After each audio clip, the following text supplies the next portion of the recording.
Yang terhormat Bapak-bapak, Ibu-ibu, salam Pancasila. Bapak-bapak, Ibu-ibu yang melihat video saya ini, tolong jangan lupa subscribe, like, dan di-share. Sifatnya gratis. Saya akan mengomentari pembangunan patung Joko Widodo di Nusa Tenggara Timur.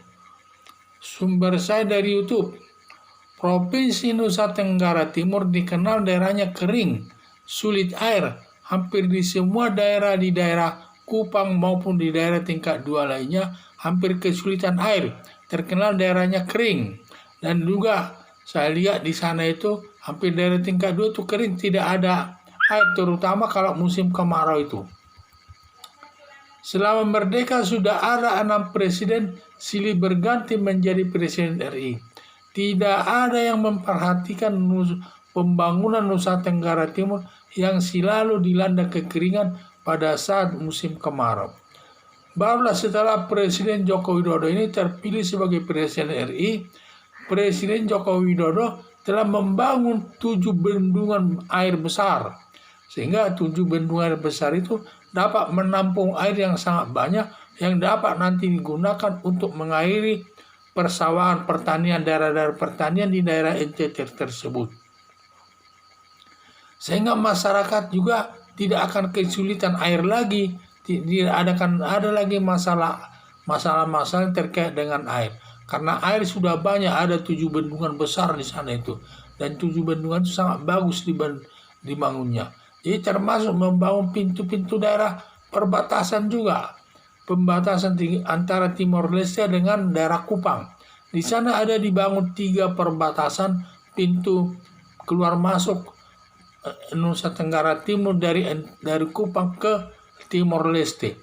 Itu sangat bagus. Dan daerah itu malah banyak digunakan orang-orang warga Timor Leste untuk berlibur di sana.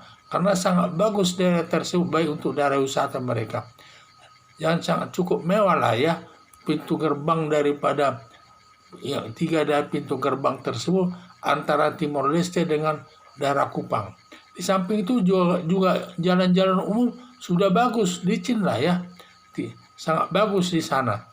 Dan tepatnya di daerah Tambua.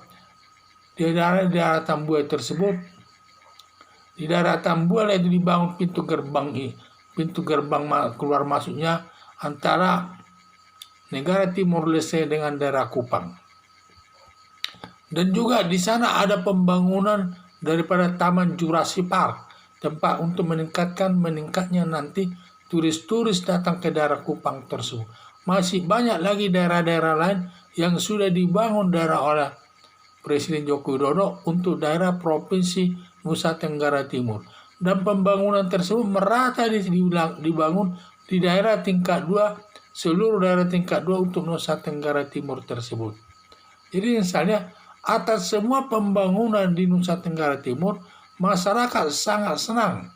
Atas kesenangannya tersebut, masyarakat Nusa Tenggara Timur diwujudkan membangun patung Joko Widodo di Kupang sebagai kenangan masyarakat Nusa Tenggara Timur atas jasa Jokowi membangun daerah Nusa Tenggara tersebut. Yang tadinya daerah kering menjadi sekarang daerah basah yang sudah bisa menghasilkan beras di daerah tersebut. Pembangunan patung Jokowi menambah tujuan wisata di daerah datang ke Nusa Tenggara Timur. Jadi dengan pembangunan patung Joko Widodo ini menambah juga nanti daerah turis untuk melihat patung Joko Widodo tersebut dibangun di sana. Jadi harapan saya sebaiknya daerah-daerah lain yang banyak pembangunannya meniru masyarakat Kupang membangun patung Jokowi di daerahnya masing-masing sebagai perwujudan terima kasih atas pembangunan yang dilakukan di daerah masing-masing. Karena selama ini sudah ada 6 kepala negara di Indonesia ini, hampir tidak ada pembangunan dilakukan secara merata di Indonesia. Hanya pembangunan dipusatkan di Jawa. Sedangkan daerah-daerah hampir kurang pembangunan tersebut. Makanya untuk Presiden Joko Widodo ini perlu kita kasih pujian dan hormat lah ya. Dia bisa membangun pembangunan di Indonesia secara merata. Apalagi di Nusa Tenggara Timur. dia bisa membangun daerah Nusa Tenggara Timur ini hampir merata di daerah tingkat 2 tersebut. Semua daerahnya itu bagus. Dan saya lihat masyarakat Kupang tahu mengucapkan terima kasih kepada Presiden Joko Widodo yang membangun daerahnya tersebut. Sampai mereka mewujudkan membangun patung Joko Widodo di daerah Kupang sebagai perwujudan daripada terima kasih mereka atas pembangunan yang dilakukan di daerah Kupang tersebut. Semua daerah tingkat 2 itu sampai dibangun, terutama pembangunan daripada 7 bendungan air yang sangat besar-besar itu dapat menjadi tujuan wisata. Di samping itu juga airnya dapat mengairi persawahan-persawahan di sana, sehingga masyarakat tersebut kalau musim kemarau tidak kekeringan lagi dan sudah ada air, tidak masalah lagi masalah air. Dan juga mereka sudah mulai menghasilkan beras yang dapat menghidupi daripada daerahnya tersebut. Itulah harapan saya, daerah lain pun maunya meniru daripada langkah daripada masyarakat Kupang tersebut. Sekian dan terima kasih.